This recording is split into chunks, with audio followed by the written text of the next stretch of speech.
Hello, Ryan Maru, and welcome to your deck review. For those of you joining us for the first time on YouTube, this is a series where I will calmly, politely, even lovingly go over your commander deck and its weird little PP instead of being my normal, mean, exaggeratory self. Now, your PP is your premise and your practicum. Your premise is the idea behind your deck, it's what you hope it does. Your practicum is what it actually does.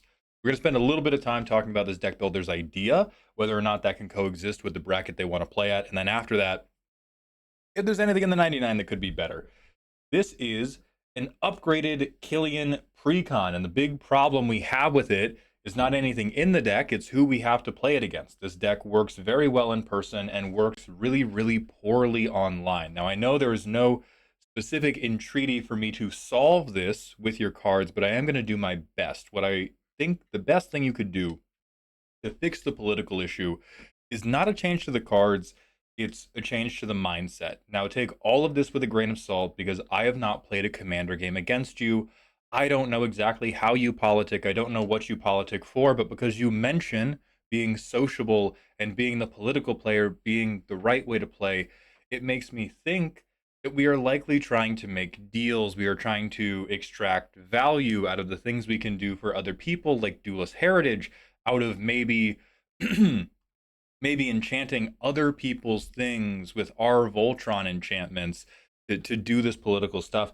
And none of that has to happen for Killian to be really good. In fact, I would even go so far as to say if your politics deck relies on people providing concessions for the value you give them, something needs to change about your politics deck. I think what a politics deck should be seeking to do is put the incentives in the right place for my opponents to betray each other. An example of that is if you watch decked out gameplay and you watch a player like Nerd Girl, she's typically hesitant of making deals because she has to make deals with Veggie.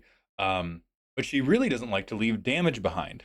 A way to politic with Nerd Girl, if she was going to swing at you and you tap down an opponent's threat, she'll swing at the opponent instead because now the swing is free.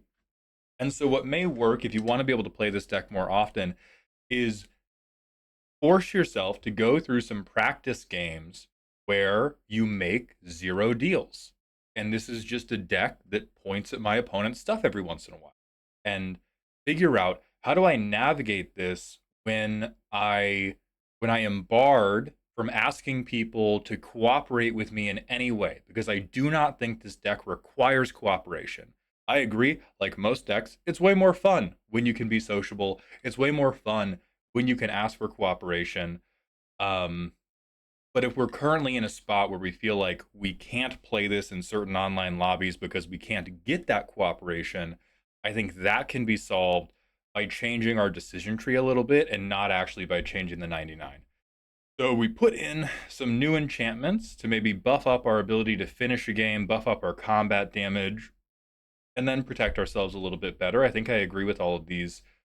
We have some very normal instants and sorcery. Shout out Decorum Dissertation. I think this card is a lot better than people give it credit for. I think it's maybe a 9 out of 10 card in bracket 2. I think it's maybe a 6 or 7, sorry, out of 10 card in bracket 3. Drawing 3 cards every turn, just plain good.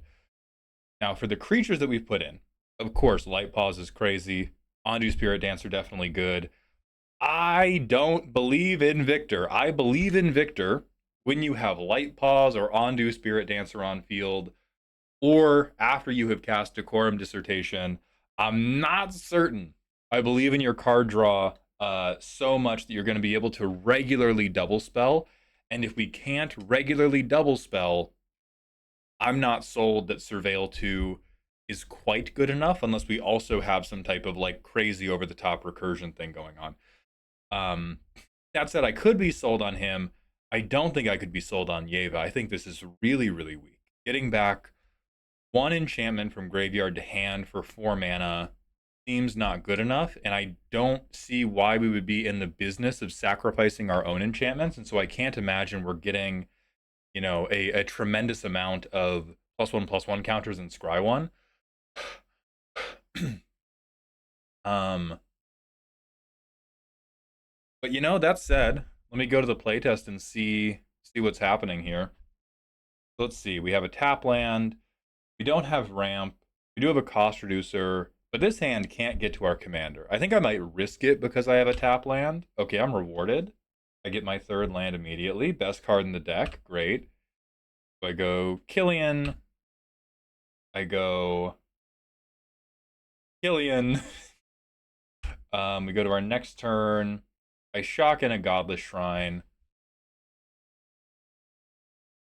And now I can Angelic Destiny for 2 mana.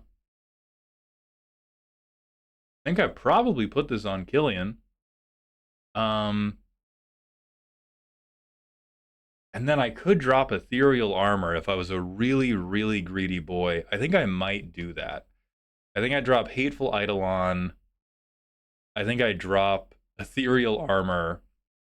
So now I have 1, 2, 3 enchantments. So +3, +3, +4, +4, +7, +7. They are a 9/9 with Lifelink and Menace. God fucking damn. Somebody Swords to Plowshares, I assume. So they go away. This goes back to hand. I'll say that they die for the purposes of this card draw, and I draw 2. I'm okay with that. This will enter untapped. I will simply play Ondu Spirit Dancer and pass. Next turn, I get to Command Tower.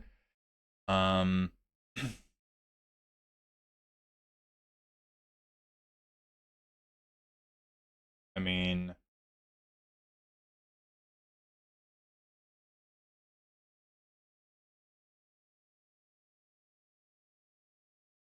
oh, and I would have had 2 more cards in hand if I got to attack with Killian, which I'll say I did get to.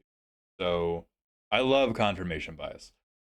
So we Ghoulish Impetus, we make a second. So 2 creatures are now perma-goated, and we've goaded some other stuff as well. We don't want to hard cast this, and I don't have a lot of other stuff I can do. Probably Flickering Ward, goad some other stuff, give them protection from 1 player, swing this guy in to draw a card with protection, and then at instant speed I can bring it back if I need to. I'm going to draw 2 from these impetus creatures going on. My next turn, Fabled Passage, that gets a land. We have some pretty solid removal.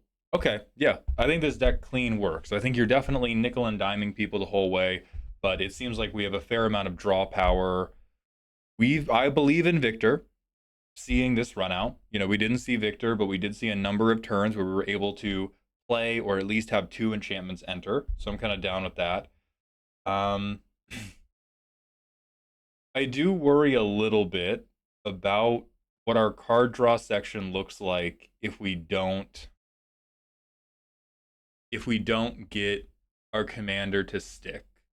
That's not a huge deal, because if anybody is shooting our commander immediately, they're maniacs. But it does seem like most of our ability to card advantage is, okay, I'm going to bring back my aura, but I'm not going to get new cards. And so it would be very, very easy for me to potentially like run out of creatures on the back end of a particularly bad board wipe. That kind of makes me want to sell you on... Oh, but are we a no ramp deck? I love that. Oh, I love that so much. It does still kind of make me want to sell you on Oracle Paradigm. On Restoration Seminar. This is like the peak of late game. I'm in a white deck. You're not killing me, you're not killing me, you're not killing me. Like, do I need a goad aura back? Do I need my commander back? Do I need maybe my best one-off creature back?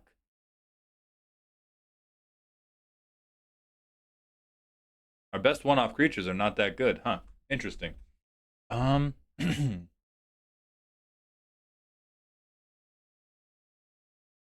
So Scriv is actually, this is actually a perfect example of why I don't think you need to politic when you play this deck. Like, you don't need to say anything. I think there's still a degree to which they might get hostile, but if you just like play Scriv and go like, okay, your commander has this, you don't have to like talk to them about who they should attack. They can just choose to lose the 2 life. And I don't even think that's a big problem for you, right? Like it's okay, I ink shield. Um okay, I ghostly prison. Like okay, you don't get a 2-1. And if they don't want that, that's fine because we probably just turn that advantage into us beating them to death. So overall, I think the deck looks pretty well built. I love that we are on curve out gaming. I do think that I think that our vulnerabilities are we are very parasitic. And what I mean by parasitic is we are very committed to this Enchantress game plan. And I think if the Enchantress game plan ever gets effectively interrupted, whether it's by a control player targeting us because they have a bone to pick with Goad decks, or whether it's just we get collateraled in an early board wipe, very, very little of our card advantage is just card advantage. Almost all of our card advantage is my commander has been played, you are equipped with an aura. That is my card advantage. We have decorum, dissertation.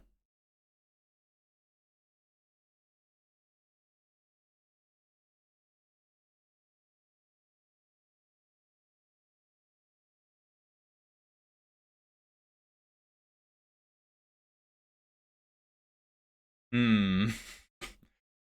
Shadrix. Shadrix will do it by himself.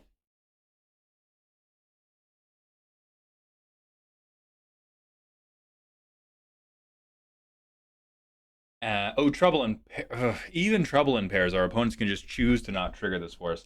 So that's like two and a half cards that can draw us cards in the entire deck, which I don't think is a massive problem, particularly in bracket two, because nearly every machine in bracket two is a Factorio machine. That does make me feel like, okay, this is 100% still a bracket two deck. We've juiced it up a little bit more, but it is almost like German engineering, but derogatory. You know how like German cars or super high end cars, you can't just take them to a mechanic. You have to take them to a mechanic who specializes in Ferrari Gatti's 3000, or else they break the car. That's what this deck feels like. If we are able to assemble our pieces, good, solid, great, everything's going to be fine. If our pieces get interrupted, there are so there are perilously few outs that remain to us. Right, like, oh, we get SRAM, so this should, well, we don't get SRAM because we're gonna mulligan this hand. Ooh, we get light pause, so shit is gonna be hot. And then, oh, but we don't have an aura in this hand. We have, surely we have an, okay, there we go. We can land drop into Decorum Dissertation. All right, so bam, we get light pause. Presumably people freak out, but if they don't, we get Killian. And like here, if we are allowed to do this, we're in heaven because we're going to Eidolon. That's going to tap and goad something. We are going to get a different enchantment, probably a protective one, also onto Light Pause. That will swing, get us another card, and then the turn after that, we can Decorum Dissertation. But man, if they fucking shoot Light Pause when we go for this first thing, we still get to do Decorum Dissertation on the next turn. Um, but like this hand does a lot of nothing for a long time. And so personally, I think I would be more worried about that. I think I would probably, if this were me, I would be taking, I would be taking a few things that are meant to rehandimate enchantments, and I would be turning them into, you just draw me cards. And if I wanted them to be like a little bit more enchantment value-y, I would do something like, hey, you're Phyrexian Arena, so you're an enchantment and you draw me cards. But I would be doing more to just like, I need more gas because the deck, if we don't want to play tutors, does seem to hinge pretty strongly on a couple particularly important creatures. I think those particularly important creatures are like Ram, Ondu, Light Paws, Poor Spirit Dancer. And like I think it can work with Victor. I think Brina's a really good standalone card, but these do not like prop the deck up as single-handedly as these Enchantress card draw spells do. Um so actually, if anything, if I was playing Recursion, I might be playing Recursion for my creatures and not my enchantments, because we have a lot of enchantments that are interchangeable. If we want to bring back enchantments, I would be wanting to do what you already do with Mantle of the Ancients, which is I bring them all back at once. I tap down your whole board and I swing for lethal. I don't think I would be that interested in oh, let me get this one enchantment back as much as I would be interested in um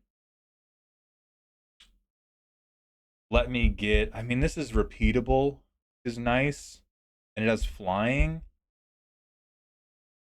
Nah, I'm sold on this. This is good. This is good. I like it.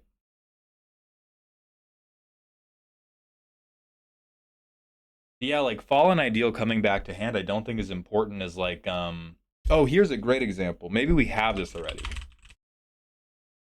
Like, hey, this is an aura. This works with our commander, and we have this already. Great. Do we have, is Necromancy also doing this? Hold on. I don't know how this works with our commander because it becomes an aura as it enters. So I guess it's, so an enchantment would enter, and a creature we control enchanted by an aura we control, or a creature enchanted by an aura we control would attack. So this is $20. Maybe don't put it in just for that. But I would be much more interested in, can I aura reanimate one of my really, really important creatures than I would be in, can I aura reanimate one of my really, really good enchantments? And then if you wanted to bring this up to bracket 3, I think bringing this up to bracket 3 is probably more an exercise in playing standalone good cards, because these cards look like they only work together once we get a confluence of like between 2 and 4.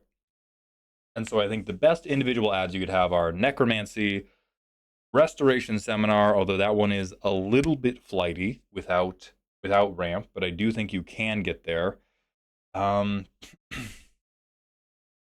I love the impetuses. I think Goad is very, very good for this deck.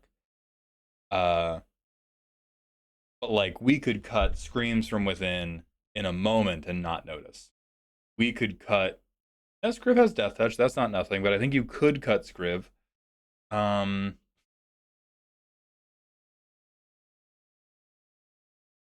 I think you could cut Combat Calligrapher in a moment. That's just me shooting in the dark based on the behavior I have typically seen from pods. This is not enough to sway people, whether or not you're being an interesting little political boy. I really don't love Transcendent Envoy. Like, I could kind of see it for Starfield Mystic, because at least he gets bigger. I really don't like it for Envoy. Um, but we are rampless, so like it makes sense. Herald of Amity's cute.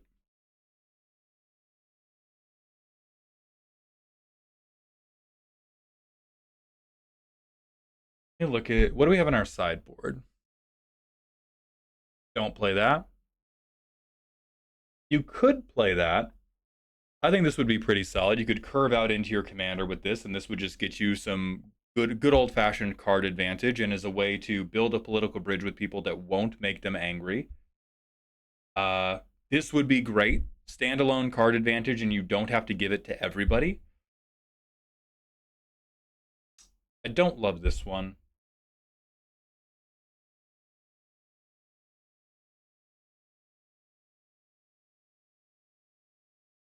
I like Tomic more than I like Combat Calligrapher. Giving people an express reason to not attack you is normally a simpler sell than being like, oh, but don't you want insert dog shit thing they don't care about? Ooh, don't you want this 2/1 Inkling? Think about it. Think about it versus, oh yeah, fine, you attack me, I don't care. I'll draw a card though. Chains of Custody. That's cute. I actually really kind of like that. I think being able to redirect threats is nice. Oftentimes goading something is not enough to stop it. More and more in Commander, we are getting medium-sized creatures that do big-sized value engine thing. And so I would recommend slotting this in over anything at a similar mana value, because being able to turn off, because like one thing people don't respect enough is they go like, oh well, if you play this, like if somebody removes it, then they've 2-for-1'd you. Yeah, but if you remove their commander, the mental warfare you can wage on them, the psychic damage you can inflict, if you have any protection in your deck, which you do, most people will just take their fucking commander back. Because what they don't want to do is they don't want to risk, okay, if I try to remove it and then they make it indestructible, my commander's gone for fucking ever. Like I've played cards like this. I never see people leave commanders under. Also, like obviously they have to leave anything else under, and then if they have removal, they'll go for it. But most people, when you put their commander under an effect like this, will go,